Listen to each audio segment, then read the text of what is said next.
In this video, I'm going to talk about the 8 things you need to do in the first 1 month of your new job. This doesn't have to be a job at a new company. It could also be an internal movement within the same company that you worked at for months or for years. But the same list of 8 things, this comprehensive list of 8 things applies in both of these scenarios. The first one, start by talking about your why. When you start a new job, you start meeting new stakeholders, new peers, new colleagues. It's easy to get drawn into talking about the what. What did you do at your previous job? What do you intend to do at this new job? Move beyond just the what and talk about your why. What's your purpose? What drives you?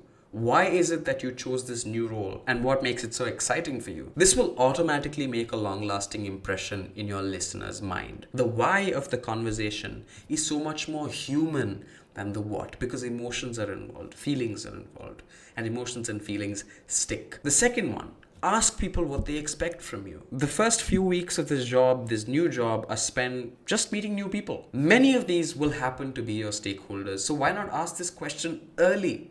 What do you expect from me? What is that thing you expect from me that will make our working relationship a good one and will make working with you easy? This will instantly help you build a close relationship with your stakeholder and gives you something to stay accountable to. The third one, understand how your manager is measured. A key to being successful in any job is managing your manager. And to do this well, you need to understand what your manager is being measured on. There could be several metrics that they are held to. It could be maintaining the internal sentiment of the team. It could be maintaining everybody's utilization percentages, everybody engaged in the work that they do. Find out what that is. Whatever it is, if you can understand what your manager cares about most, then it'll instantly forge a strong working relationship with them, which is going to serve you well for months and years to come.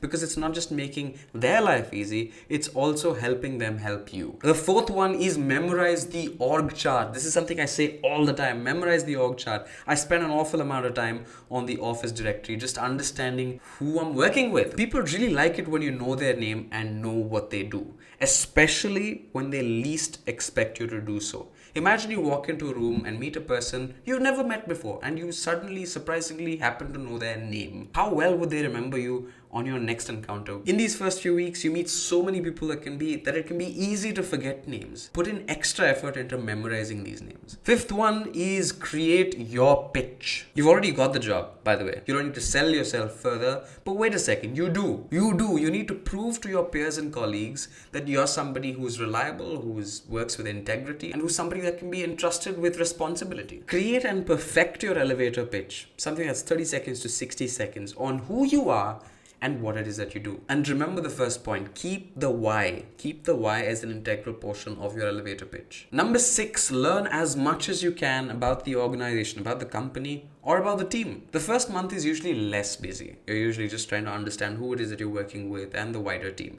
You don't actually have deliverables. Use this downtime to learn as much as you can about the organization. This means attending every all hands, every department call, every department meeting, as well as any optional cultural ones. These cultural ones can be super important to get to know more people very quickly. Building that foundational understanding of your organization's philosophy will empower you to act more strategically throughout your tenure at this organization. Number 7, learn about the company's culture. In the previous point, you mastered everything you needed to know about the nuances, the tactics, and the strategy involved in the operations of this company. Now understand what the people are like. And when I say culture, I don't mean the fluff. I mean just this. Understand what gets rewarded and awarded. Everything else, let it go. Within the first few weeks, if you're somebody who visits the office and who's spending a lot of time at the workplace, you can see people who are looked up to, who are sort of role models, who are sort of influencers at work. Identify why they are influencers, why they are looked up to. Is it something that they do? Is it the way they carry themselves? Identify what that is. And then quickly cue in on how you can do the same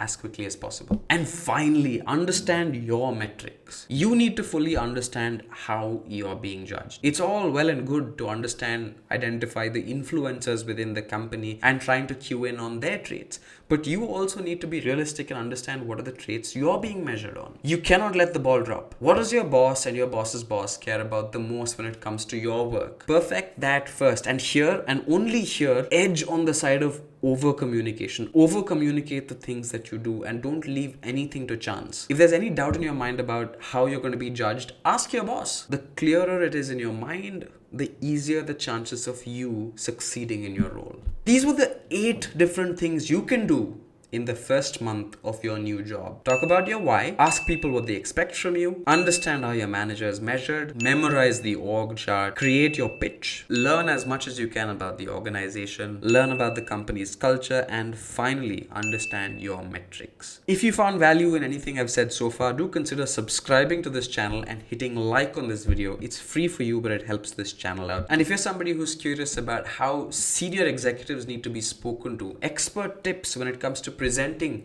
to senior executives, I've made a video about it. I'm going to link it towards the end of this video, so make sure to check it out.